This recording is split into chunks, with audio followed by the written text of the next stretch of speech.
I grew up in America, in a small white house on Willow Bend Street, just outside of Portland, Maine. To strangers driving past, it looked charming. A white picket fence, a swing on the porch, and a garden that bloomed every spring with roses and daffodils.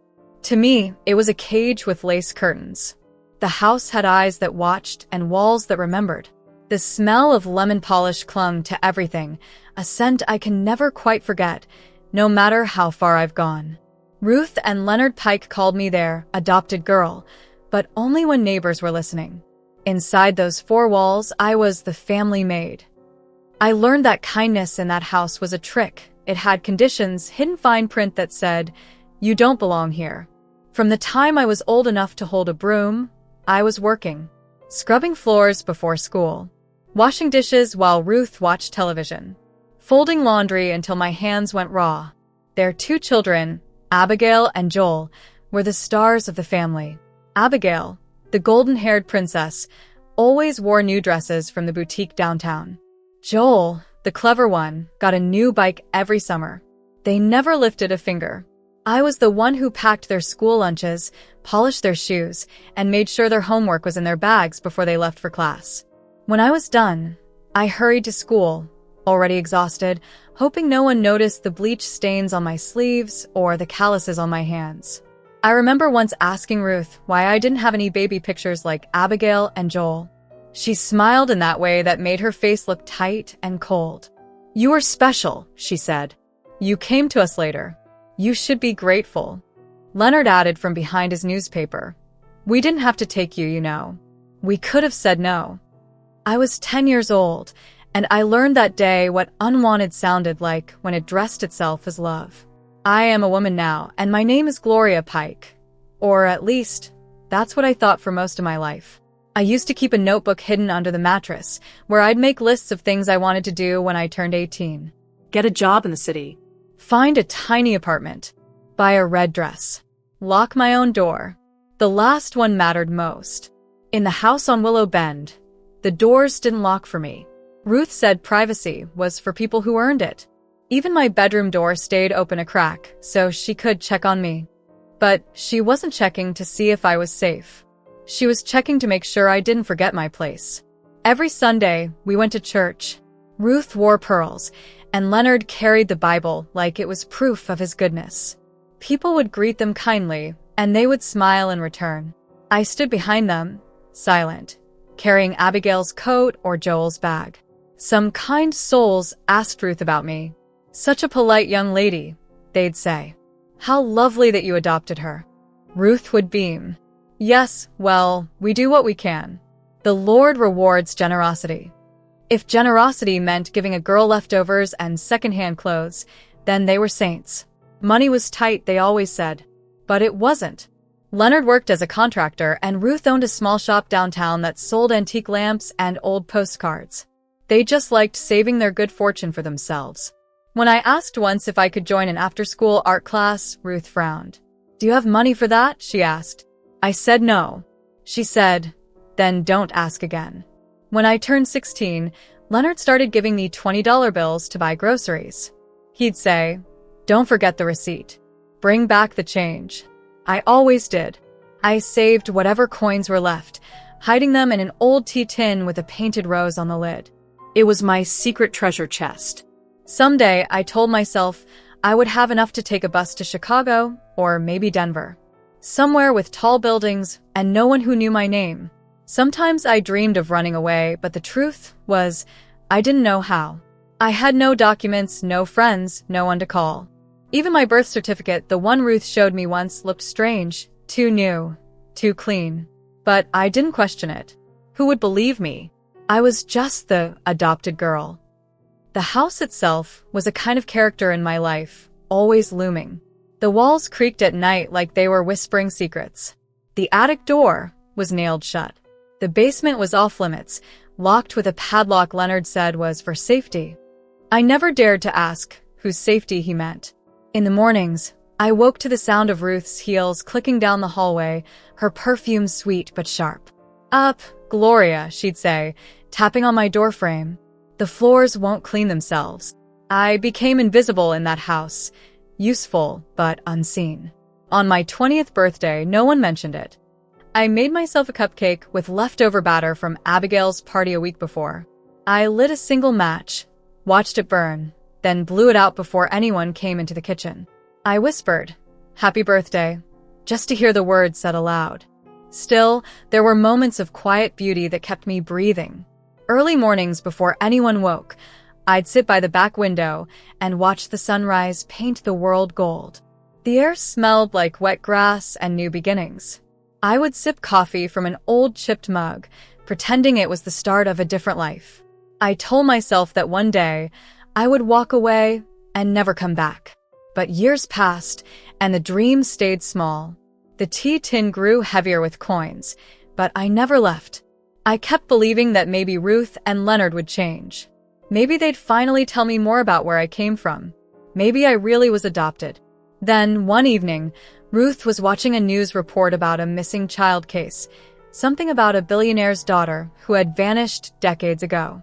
"Can you imagine," she said with a dry laugh, "having that kind of money to waste on looking for one girl?" I glanced at the screen, and a strange unease washed over me. The photo of the missing baby had a ribbon tied around her wrist.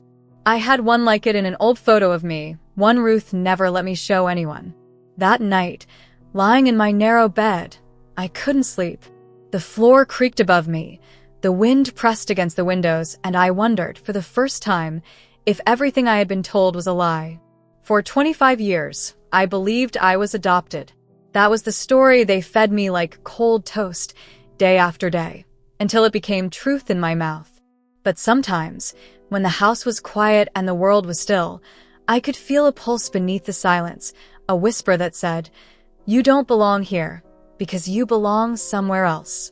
I didn't yet know how right that whisper would be. I didn't know that my whole life was about to unravel, thread by thread. But looking back, I think the house on Willow Bend always knew. The day my grandfather Amos Pike was buried, the sky hung low and gray, the kind of gray that seems to press down on your chest. Portland was quiet that morning, except for the steady drizzle of rain tapping on the car windows as we drove to the church. Ruth sat beside me in her black dress and pearls, as still as a statue. Leonard drove without saying a word, the wipers scraping rhythmically against the windshield. Abigail and Joel whispered in the back seat, dressed in expensive black coats that didn't suit their laughter. I sat with my hands folded in my lap, trying to look the way Ruth wanted, somber, small, obedient. When we reached the church, the place was already crowded. Grandfather Amos had been a man everyone seemed to know, part-time carpenter, part-time drinker, full-time talker. To me, he was more a shadow than a person. He had never said much to me beyond a polite nod or the occasional, "You still working like a mule, girl?" Ruth used to say he didn't like me because I wasn't really family. "He knows blood," she'd say, "and you don't have it." I believed her for years. The smell of lilies filled the church, heavy and sweet. I took my usual place at the back, helping the ladies from the congregation serve coffee and cake. My black dress was one Ruth had outgrown years ago, too long in the sleeves, too tight at the waist. I kept my head down, focused on pouring coffee, pretending not to hear the soft gossip that swirled like smoke through the crowd. "The Pikes always put on a fine show," someone said. "Poor girl, though. Adopted children never quite fit in." I forced a smile, my hands trembling just enough to spill a few drops of coffee on the tablecloth. That was when I saw her. A woman stood across the room near the window, tall and graceful, her dark hair tucked neatly under a navy coat. She didn't look like anyone I'd ever seen around Portland. Her eyes, gray with a hint of green, met mine for only a second, but something about her look made my breath catch. She moved through the crowd with quiet purpose, her heels soft against the old wooden floor. When she reached me, she said gently, "You're Gloria, aren't you?" I nodded, too startled to speak. "My name's Elise Warren," she said. "I'd like to talk to you, just for a moment." I looked toward Ruth. She was busy greeting guests, laughing too loudly for a widow at a funeral. I nodded again. Elise led me toward the far corner of the church, near a stained glass window that painted her face in shards of blue and gold light. Outside, the rain had stopped, but the clouds still hovered like heavy curtains. "I know this must sound strange," she said softly, her voice calm and careful. "But I need you to listen to me. It's about who you are."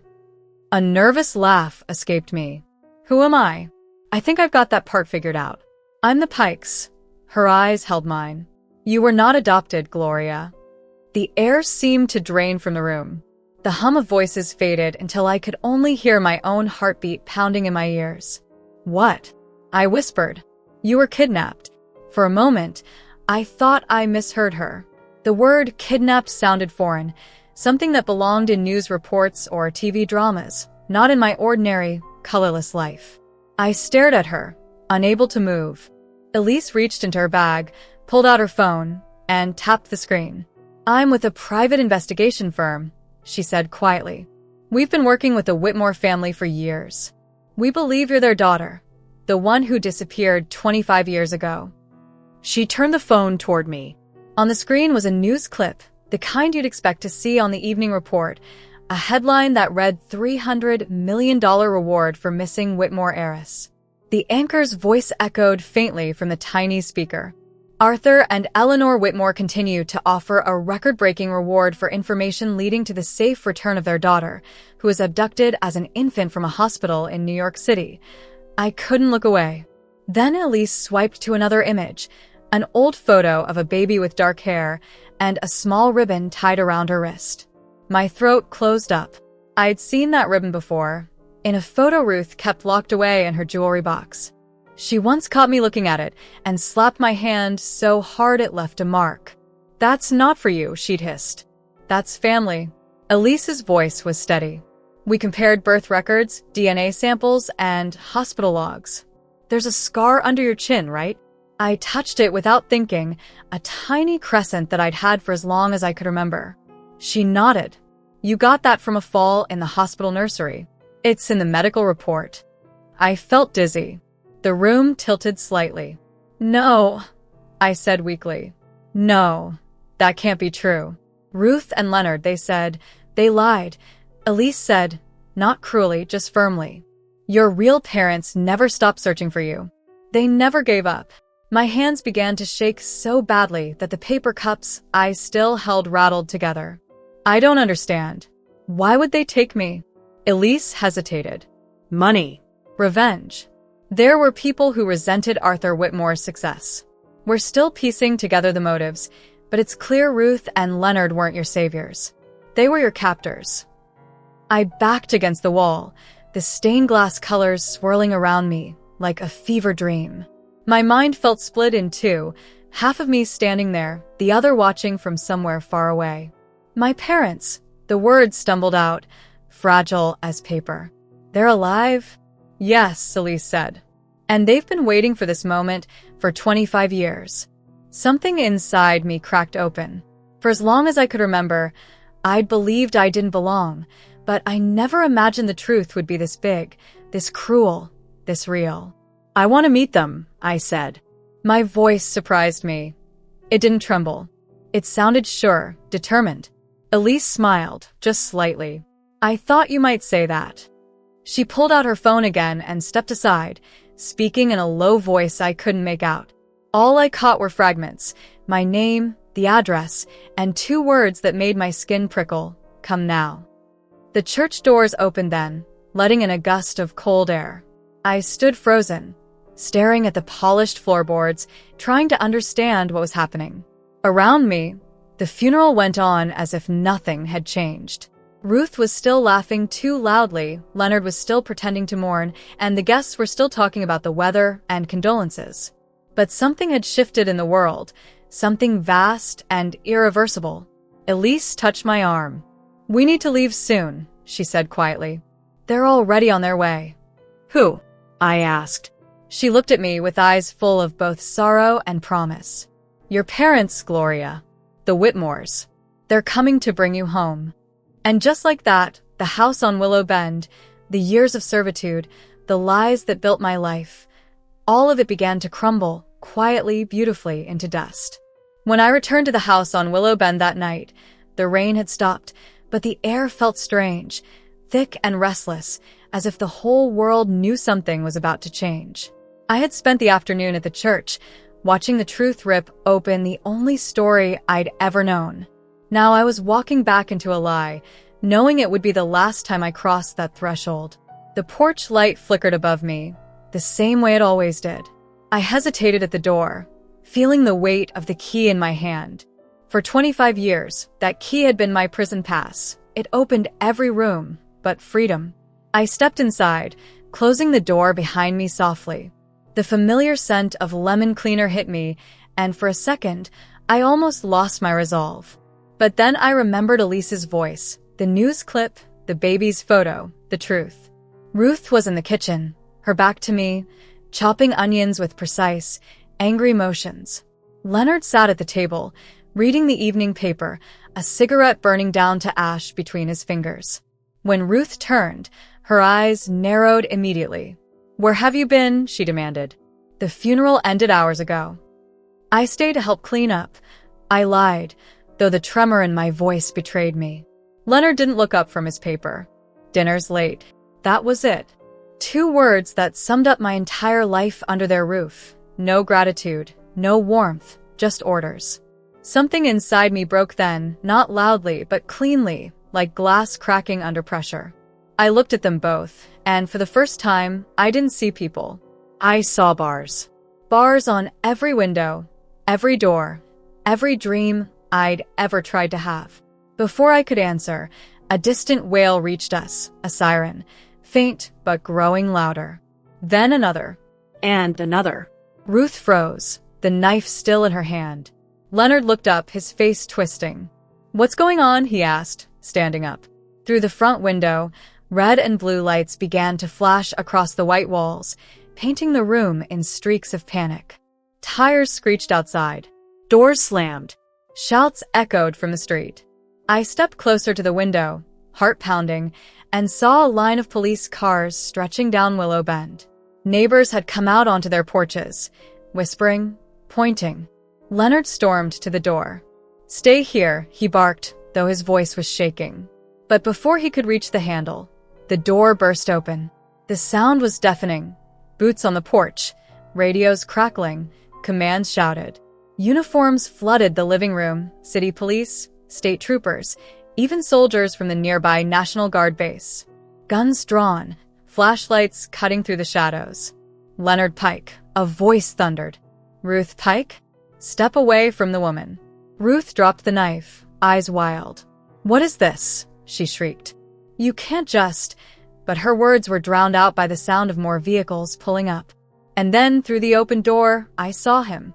A tall man in a dark wool coat stepped out of a black SUV, his hair silver at the temples, his face lined with exhaustion and years of grief. Beside him was a woman, elegant and trembling, holding onto his arm like it was the only thing keeping her upright. They walked through the flashing lights and stopped at the doorway.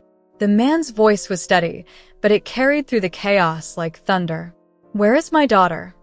Ruth went pale. Leonard's mouth opened, but no sound came out. The police officer nearest them stepped aside.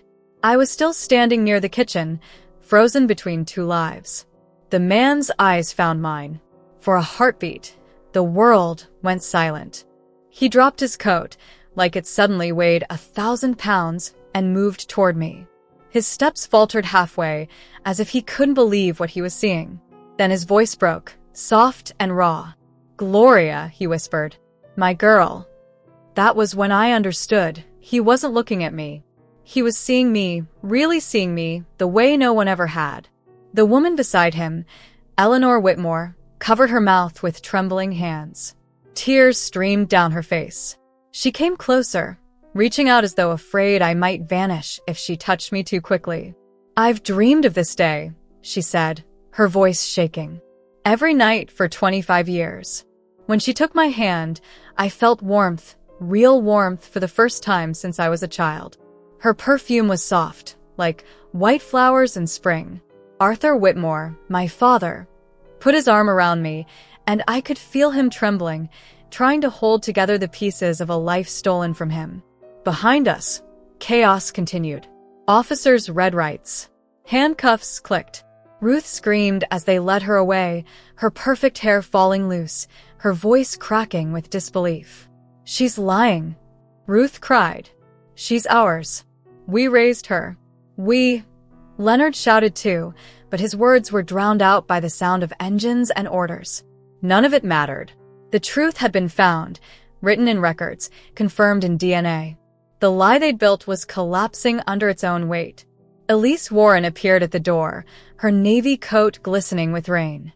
She gave me a small nod, the same calm, steady gesture that had started all of this. "It's over," she said quietly. "You're safe now." I didn't know how to answer. My heart felt too full of pain, relief, disbelief. The world was too bright, too loud. The floorboards under my feet seemed to hum with the ghosts of my old life.